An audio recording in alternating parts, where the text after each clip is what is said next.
day so far. So I have the second version of Jack and the Beanstalk for you this week.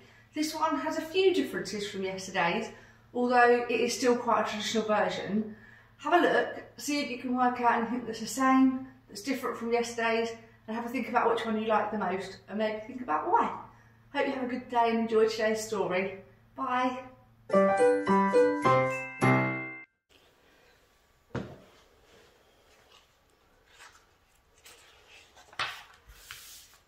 Once upon a time, when giants still stomped the land, a widow lived with her son, Jack. The widow was too sick to work, and one day they ran out of money. "Son," Jack's mother said, "I'm too weak to take the cow to town. You must go and sell her." Now Jack was brave and kind-hearted, but he didn't always use his head, so his mother told him to think carefully before selling the cow. Jack promised that he would. He was halfway to town when a man stopped him. "Jack," said the man, "I'll give you 5 magic beans for your cow." Jack thought, how could this stranger know my name? And how could he know that I'm selling the cow? He must have magic powers. Then the beans could be magic too. He traded the cow for the beans and went home, very pleased with the deal. His mother was not pleased. "You were tricked, you silly boy," she cried. "There are no such thing as magic beans." Angrily, she threw the beans out of the window. "Now we have no cow and no money," she said. "What shall we do?" The next morning, something tickled Jack's nose and woke him up. Surprised, Jack saw that a huge leaf had poked in his window. He pushed it away and peeked outside. A thick beanstalk stretched up, up, up, its top hidden by clouds. "They were magic beans," he whispered. Without waking his mother, Jack started to climb the beanstalk. His arms and legs began to ache, but he forgot about them when he saw the castle. Jack knocked on the castle door. A giant woman opened it. "Who's there?" she asked, peering around. "I don't see well, so speak up." Jack wasn't sure that he wanted her to see him, but he was very hungry. "I'm down here," he said. "Do you have any work I can do for food?" The giantess picked up Jack by his collar and plopped him on a huge stone floor. "Start scrubbing," she ordered. Thud, thud, thud. "Ah," said the woman, "it's my husband. Hide in the cupboard so he doesn't eat you, and scrub the floor later."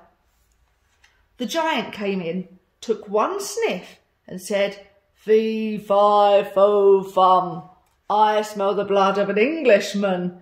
Be he alive or be he dead, I'll grind his bones to make my bread." "Don't be silly," his wife said. "You smell breakfast. Eat while it's hot." After breakfast, the giant opened his bags of gold. He began counting the pieces, but fell asleep after 135,091. Just a little gold would feed Mother and me for a long time, Jack thought. So he snatched a small bag and climbed quickly down the beanstalk. Jack's mother was delighted, but when she heard where Jack had gotten the gold, she hugged him tight. "Those giants robbed us of that gold and 2 other treasures," she said. "They killed your father. I grabbed you and escaped. Promise you won't go back for more gold." Jack promised. The next morning, he climbed the beanstalk again.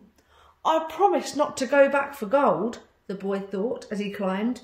"I didn't say I wouldn't go back for something else. After all, it was ours." Jack banged on the castle door. The giantess squinted her eyes and peered down at him. "Are you the thief that was here yesterday?" she demanded. "I'm no thief," Jack said. "I'm a hard worker, though, and I expect to be paid for it." The giantess picked up Jack by his collar and plopped him in front of a huge tub of dirty dishes. "Start washing," she ordered.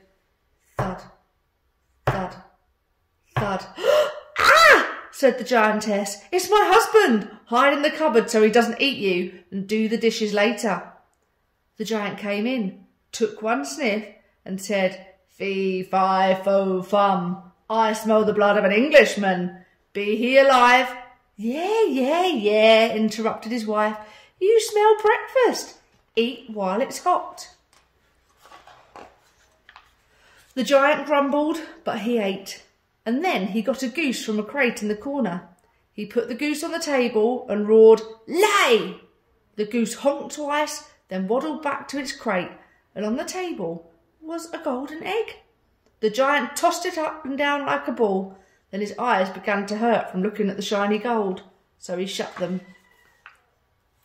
As soon as the giant fell asleep, Jack grabbed the goose and quickly slid down the beanstalk. His mother was waiting at the bottom of the beanstalk. She was very angry with Jack.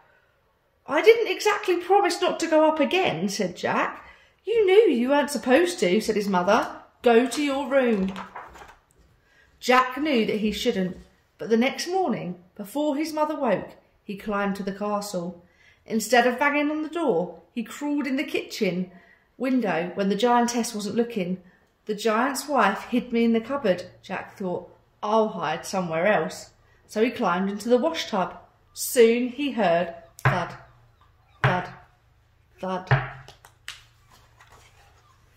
The giant came in, took one sniff and said, "Fee, fi, fo, fum, I smell." "You certainly do," interrupted his wife. "That little thief probably sneaked in again. He always hides in the cupboard." But Jack wasn't there. The giant ate his breakfast. Then he got out a golden harp. "Play," he roared. The harp sounded like a sparkling steam pouring over pebbles. The lady of the harp sang a song with no words. Jack was entranced. The music put the giant to sleep. Jack grabbed the harp, but he almost dropped it when it screamed, "Master! Master!" The giant woke up and thudded after Jack. Jack half scrambled, half slid down the beanstalk. "Mother!" he yelled. "Get the axe!" Jack's mother saw the giant close behind Jack. She grabbed the axe and whacked the beanstalk. "Jump, Jack! Jump!" she hollered, and whacked again. Jack jumped to the ground. He snatched the axe and whacked the stalk until it snapped in two. Kaboom! The giant and the beanstalk hit the ground together, and that was the end of the giant.